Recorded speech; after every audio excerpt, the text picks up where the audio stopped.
नमस्कार दोस्तों, home science academy में आपका स्वागत करती हूँ। आज आपके लिए फैमिली स्टडीज जो आपका पारिवारिक अध्ययन सिलेबस में है उससे संबंधित ये टॉपिक लेकर के आई हूँ। इसके पहले मैं काफ़ी टॉपिक कवर कर चुकी हूँ फैमिली स्टडीज में। आज इसलिए मैं इस टॉपिक को ले आई हूँ क्योंकि आपके इससे संबंधित क्वेश्चन आते हैं और ये बहुत ही छोटा टॉपिक है लेकिन बहुत इंपॉर्टेंट टॉपिक है, इसलिए मैं लेकर के आई हूँ। और जो इस समय मेरा MCQs चल रहा है, प्लीज़ आप उसको देखा करिए और इसको ज़्यादा से ज़्यादा शेयर करें, जिससे उसको मतलब कि जितना आपके फ्रेंड सर्किल में है सबको इसका लाभ मिल सके। और इसके साथ साथ ये ऐसा नहीं है कि ये केवल नेट की ही क्वेश्चन है, ये आपके TGT PGT में नहीं आएंगे। ये सारे क्वेश्चन आपके TGT PGT में आएंगे, ऐसा नहीं है कि ये क्वेश्चन नहीं आएंगे। प्लीज़ आप जो है उस सारे जो आप TGT PGT तैयारी कर रहे हो वो भी आप देखा करिए, जिससे आपका और माइंड जो है डेवलप हो और चीज़ें आपको कॉन्सेप्ट क्लियर हो। तो अब आते हैं अपने टॉपिक की तरफ। हमारा है परिवार नियोजन कार्यक्रम। देखिए, सबसे पहले स्वतंत्रता प्राप्ति के बाद जो है family planning association of India की स्थापना की गई, यानी परिवार नियोजन करने के लिए, परिवार को नियोजित करने के लिए इसके स्थापना की गई। किसकी? Family planning association of India. और परिवार नियोजन को अपनाने वाला सबसे पहले भारत देश था, और यानी स्वतंत्रता प्राप्ति के बाद। और इसी समय ही 49 में फैमिली प्लानिंग लाया गया। और इसके बाद जो है पहली जो पंचवर्षीय योजना लागू की गई थी उसमें भी जनसंख्या नियोजन की बात उसमें भी की गई थी। और देखिए यहाँ पर परिवार नियोजन राष्ट्रीय कार्यक्रम के रूप में 1952 में शुरू किया गया था। ये दोनों पॉइंट आपके इम्पोर्टेंट है कि family planning association of India 1949 में लाया गया और परिवार नियोजन राष्ट्रीय कार्यक्रम 1952 में आया। तो ये देखिए पहली पंचवर्षीय योजना से ही परिवार नियोजन की बात कही जाने लगी। और देखिए ये परिवार कल्याण कार्यक्रम जो लाया गया, यानी जो आपका परिवार नियोजन बदल करके परिवार कल्याण कार्यक्रम के रूप में हुआ, कब? 1978 से। 1978 के पहले आपका परिवार नियोजन था, वो अब 1978 के बाद जो है हमारा परिवार कल्याण कार्यक्रम हो गया। तो ये तीनों जो है ईयर्स को जरूर याद कर लीजिएगा, 49, 52 और 78। अब देखिए हमारा जो 10वीं, 11वीं और 12वीं पंचवर्षीय योजना थी, इसमें भी जनसंख्या नियंत्रण की बात इसमें भी की गई। और देखिए यहाँ पर जनसंख्या नियंत्रण पर माँ और बच्चों के स्वास्थ्य पर इस पंचवर्षीय योजना यानी 10वीं, 11वीं और 12वीं पंचवर्षीय योजना में इससे संबंधित बात कही गई। तो ये बातें हैं। अब आपका आता है 2015 में नीति आयोग ने भी 2015 में नीति आयोग ने भी जनसंख्या यानी परिवार नियोजन संबंधित कार्यक्रम लाए और इसमें जनसंख्या नियंत्रण, माँ और बच्चों की देखभाल से संबंधित चीज़ें इस पर चर्चा की और इसको फोकस बिंदु के रूप में भी रहा। अब तो ये पॉइंट हो गए आपके। अब आते हैं परिवार नियोजन के क्या उद्देश्य है। तो देखिए, जन्म नियंत्रण द्वारा परिवार को सीमित करना, यानी जो जन्म नियंत्रण यानी जन्म को का नियंत्रण करके परिवार को सीमित किया जाए, इस पर पॉइंट पे हुई। दूसरा, परिवार नियोजन को स्वीकार करने वाली महिलाओं को प्रोत्साहित करना, यानी जो परिवार नियोजन को स्वीकार करती हैं, अस्थायी विधियाँ, अस्थायी विधियाँ, उनको प्रोत्साहन देना, उनको मोटिवेशन देना, जिससे वो और लोगों को कह सकते जागरूक कर सकें, बता सकें, समझा सकें, जिससे उनको जो है जनसंख्या नियंत्रण के बारे में जानकारी मिल जाए। अब आता है हमारा परिवार नियोजन की विधियाँ। क्या है? परिवार नियोजन की विधियाँ। तो परिवार नियोजन की मुख्य रूप से 2 विधियाँ हैं, अस्थायी विधियाँ और अस्थायी विधियाँ। देखिए, जो अस्थायी विधियाँ होती हैं ये परमानेंट के रूप में हो जाती हैं और इसमें हमारा आता है अस्थायी में ऑपरेशन विधि और नसबंदी विधि। ऑपरेशन जिसको हम चीड़-फाड़ कहते हैं, जिसको पूर्ण रूप से जो है स्त्रियों को ये मुख्य रूप से किए जाते हैं चीड़-फाड़। और दूसरा हमारा आता है नसबंदी। नसबंदी पुरुषों में भी होता है और स्त्रियों में भी नसबंदी होता है। ये पॉइंट हमने यहाँ पे लिखा, बहुत इंपॉर्टेंट पॉइंट है, इस बात को आप याद रखना। और ये एग्जाम में आए भी हैं, आपके TGT PGT वाले एग्जाम में भी आए हैं क्वेश्चन कि जो पुरुषों के नसबंदी किए जाते हैं उनको क्या कहते हैं। तो याद रखना, वैसेक्टोमी होता है। जो पुरुषों को नसबंदी किए जाते हैं वो क्या होते हैं? वैसेक्टोमी होते हैं। और जो महिलाओं को नसबंदी की जाते हैं उसे ट्यूबेक्टोमी कहते हैं। क्या कहते हैं? ट्यूबेक्टोमी। हमने यहाँ पे लिख दिया है ट्यूबेक्टोमी महिलाओं के नसबंदी को कहते हैं और पुरुषों के नसबंदी को वैसेक्टोमी कहते हैं। तो ये बातें आप याद रखना, यानी ऑपरेशन हो गया और नसबंदी हो गया, ये क्या है, अस्थायी विधियां हैं जो मतलब कि कह सकते हैं पूरी तरीके से एकदम ख़त्म हो देते हैं कि अब दोबारा जो है बच्चे नहीं होना है। अब आते हैं अस्थायी विधियां होती हैं, जिसमें क्या है कि जैसे एक बच्चा है, दूसरा बच्चा थोड़े समय के बाद, थोड़े मतलब कई साल के बाद, 4 साल 3 साल के बाद होना है, तो कुछ अस्थायी विधियों को अपना करके परिवार नियोजन को अपनाया जा सकता है।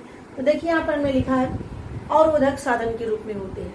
क्या होते हैं ये अवरोधक? पहला क्या था इसमें अस्थायी, दूसरा अस्थायी पे देखिए यहाँ पर पहले इस पे देख लेते हैं। इसमें हमारा अस्थायी में क्या है, प्राकृतिक साधन स्तनपान द्वारा। अब देखिए प्राकृतिक साधन और अवरोधक साधन है। जो प्राकृतिक साधन है इसमें स्तनपान, यानी जो लेडी जो है एक बच्चे की माँ है, अगर वो 6 महीने तक बच्चे को लगातार दूध पिलाती है अपना, तो उससे क्या होता है कि उसका गर्भ जो है यानी प्रेग्नेंट वो नहीं होती है, वो नेचुरल रूप में जो है क्या है उसको ये मिल जाता है स्तनपान कराने से। यानी एक तरीके से ये क्या है, प्राकृतिक रूप में एक साधन है। यदि माँ दूध पिला रही होती है तो बच्चे कह सकते हो प्रेग्नेंट नहीं होती है। दूसरा है मासिक धर्म पर जो है जानकारी करके, मासिक धर्म की जानकारी हो करके।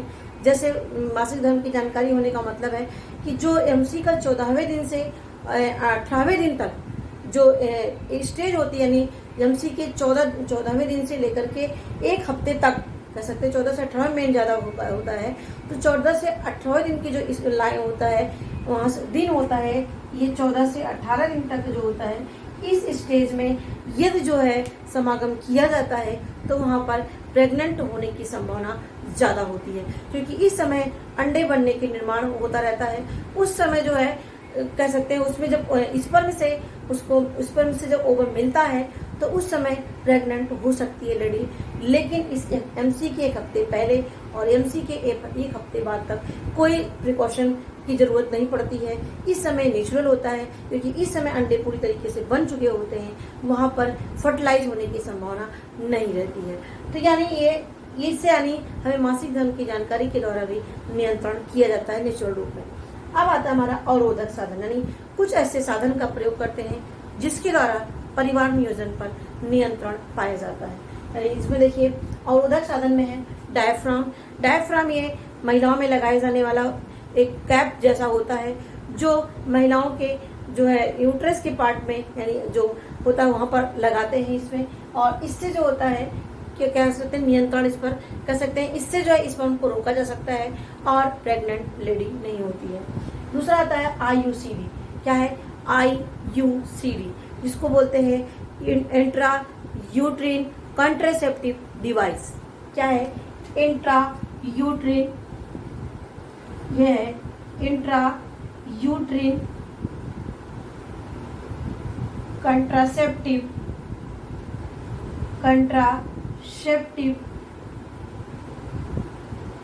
डिवाइस। ये इसका फुल फॉर्म होता है, कभी कभी इसकी फुल फॉर्म भी आ जाते हैं। तो क्या है इंट्रा यूट्रिन कंट्रासेप्टिव डिवाइस? क्या होता है, इससे हम कॉपर टी कह सकते हैं होता है। ये कॉपर टी यानी टी कलर का कॉपर का तार होता है, जो महिलाओं के उम्र यानी यूट्रस में उसको लगाए जाते हैं। वो 5 साल के लिए 3 साल के लिए लगाए जाते हैं, जितने तक वो लेडी चाहती है। यानी 3 साल 5 साल का, ये 5 साल मुश्किल रूप से जाना जाता है कि ये लगाया जाता है। इससे जो है लेडी प्रेग्नेंट नहीं होती है। तो ये एक तरीके से एक साधन है IUCD एंड कॉपर टी। और ये देखिए ये प्लास्टिक या कॉपर का बना होता है, प्लास्टिक या कॉपर का ये बना होता है।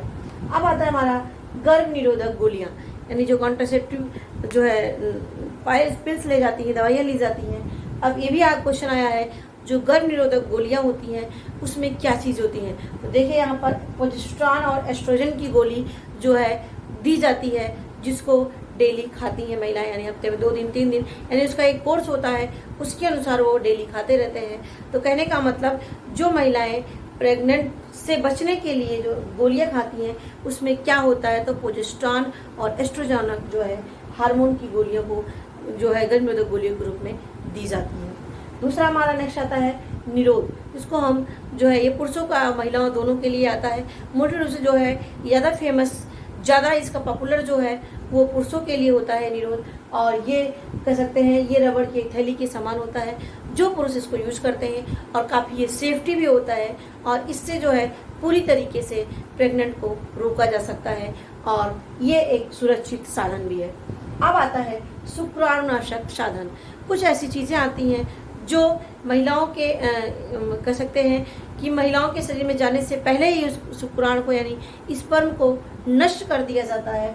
तो इसमें हमारी फॉर्म, गोलियां, क्रीम ये महिलाओं के जो है इंटरनल पार्ट में लगाए जाते हैं, जिससे जो है ये जो महिलाओं में होने वाली जो बीमारी होती है, क्या क्या, गोनोरिया, क्लेमाइडिया रोगों से रक्षा भी होती है।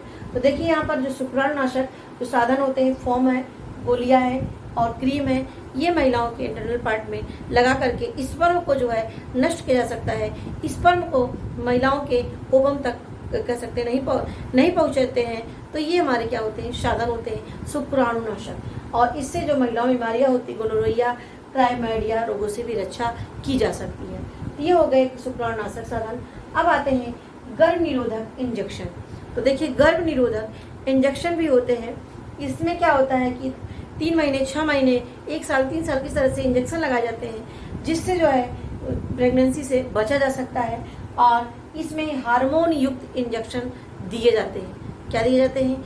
हार्मोन युक्त इंजेक्शन जो महिलाओं को लगाए जाते हैं, वो हार्मोन युक्त इंजेक्शन होते हैं जो लगाए जाते हैं, जिससे प्रेगनेंसी को रोका जा सकता है। तो ये हो गया हमारा क्या, अवरोधक साधन। तो एक बार देख लेते हैं। इसमें हमारे परिवार नियोजन के फैमिली प्लानिंग एसोसिएशन की स्थापना 1949 में हुई थी, और हमारा परिवार नियोजन जो राष्ट्रीय कार्यक्रम आया 1952 में आया।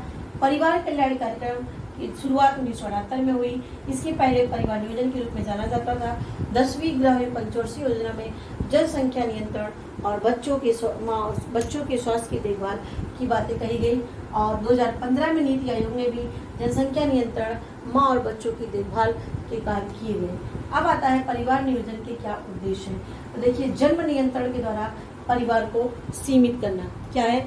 जन्म नियंत्रण के द्वारा परिवार को सीमित करना, परिवार नियोजन को स्वीकार करने वाली महिलाओं को प्रोत्साहित करना।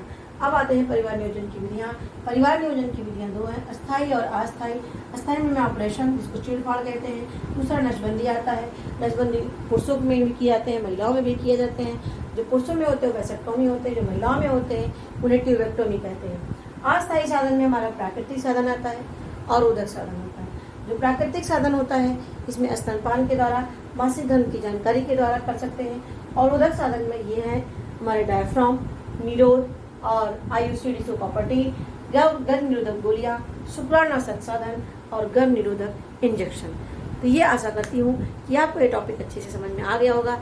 अब यदि आपके क्वेश्चन आते हैं तो आप आसानी से कर सकेंगे। तो ये हमारे मेरी वीडियो देखने के लिए आपको धन्यवाद। और वीडियो पॉज करने से पहले लाइक और शेयर बटन जरूर से दबाइएगा, और यदि मेरी पहली वीडियो आप देख रहे हो तो इसे अवश्य ही सब्सक्राइब कर लीजिए।